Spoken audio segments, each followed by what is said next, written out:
It's going to be the Hilula of a great rabbi from Sarajevo. His name was Rabbi Dr. Moritz Levi, Zecher Tzadik Libracha, really, really great rabbi. He was born back in the English year 1879, to be precise, in February the 27th, 1879, in Sarajevo, which was Austro-Hungarian rule in Bosnia and Herzegovina at that specific state and time. And the 6th of Iyar, naturally English state, May the 3rd, 1941, during the Second World War. He died at the age of around 62 years of age. He was really great rabbi, was chief rabbi for nearly 25 years of the Jews of Sarajevo from the year 1917 until the Holocaust itself. He was born in Sarajevo, and very, very interesting. He was learning inside the school, very, very well educated all round, and he acquired, I believe, while he was young, a doctorate from the University of Vienna in the philology of different Semitic languages. It was very, very great. He was, I think it was Beit Midrash at Oglio, and he also was very interesting. I believe in the year 1907 it was, or something like that. He graduated from the Theological Seminary for Rabbis in Vienna. He did the rabbinate. Believe he got smicha in Austria itself, in Vienna. And then later on he would return to Sarajevo, and he started teaching and publishing articles in the Jewish press inside this specific city, respectively, in Sarajevo. I believe in the year 1911, if I'm not mistaken, he published his book. There was a specific book called this, I'll say it in English, The Spaniards of Bosnia was the name of the title of the book over there, or you could call it Hasvardim of Bosnia, which was, I think, printed actually in Germany, and was actually when it came out in Sarajevo itself, respectively. It was the book basically documented the Jewish community in Sarajevo based on community registrars from I believe it was around the time of the 18th century, and the Ottoman documents also. And interestingly enough, in the year 1917, Rabbi Dr. Levi was elected the chief rabbi of the Sephardi community in Sarajevo. In his position, he also served as a chief Sephardi rabbi for the Jews in Bosnia and Herzegovina, also respectively. Very, very prominent position that was over there. Okay. Together, he had different contemporaries and colleagues also.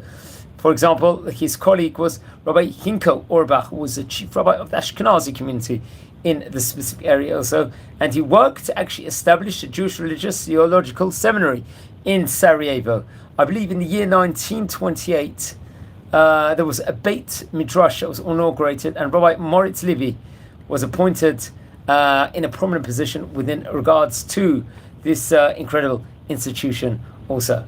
What's interesting was he had a cousin of the name Kalmi Baruch also, which we should point out, and he was one of the most respected researchers in the world in the field of Ladino studies. Ladino was a language for many of the Sephardi Jews. He was also a pioneer in the study of the Jews of Spain and in Spanish studies in Yugoslavia, also respectively. That was his cousin, and they collaborated in the field of Spanish or Sephardi Jewish language research. And unfortunately, the Second World War broke out, I believe, and in April 1941, the Kingdom of Yugoslavia was occupied by Nazi Germany, and the persecution of the kingdom's Jews actually cruelly, unfortunately, had begun at that point in time. And in May 1941, at the time when he was staying in Belgrade, Rabbi Moritz was arrested, reported over this was, by the Gestapo, together with the Ashkenazi rabbi of the city, Rabbi Yitzchak HaKohen Schlag, I hope I pronounced his name correctly,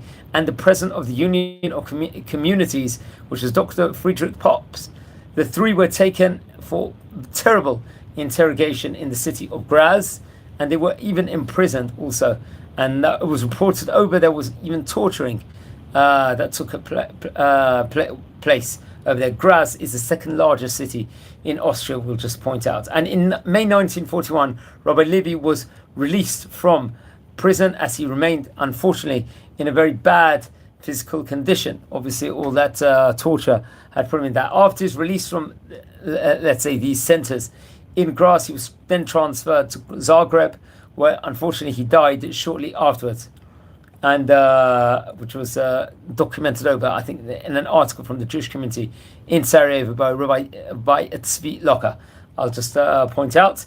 And at the beginning of August 1941, after a sabotage operation in the railway facilities in the city of Sarajevo, the Ustasha authorities unfortunately cruelly executed 20 of the city residents, and very, very sadly reported over. Some of them were of Syrian origin, and some were also Jewish over there. And unfortunately reported over, one of Rabbi Moritz Levi's, I think it was his only son, if I'm not mistaken, was among those executed. Very, very sad. You see all the huge anti-Semitism Am Yisrael suffered all throughout. This very much happened during the Second World War in all these countries over there. And he, I think, passed away. He was around 62 years of age. He was, as just to reiterate, he was a historian and a very, very good one. He has contemporaries. We spoke about Rabbi Mordechai Tzvi Orbach. Also, there was Rabbi Shalom Freiberger, also, who he was connected to, also, and was one of the great rabbis of Yugoslavia and Bosnia and Herzegovina. I'd very much recommend everyone to research more about the great rabbi. And please don't forget to like the video, subscribe, and watch over the previous videos. Wishing you all a great day.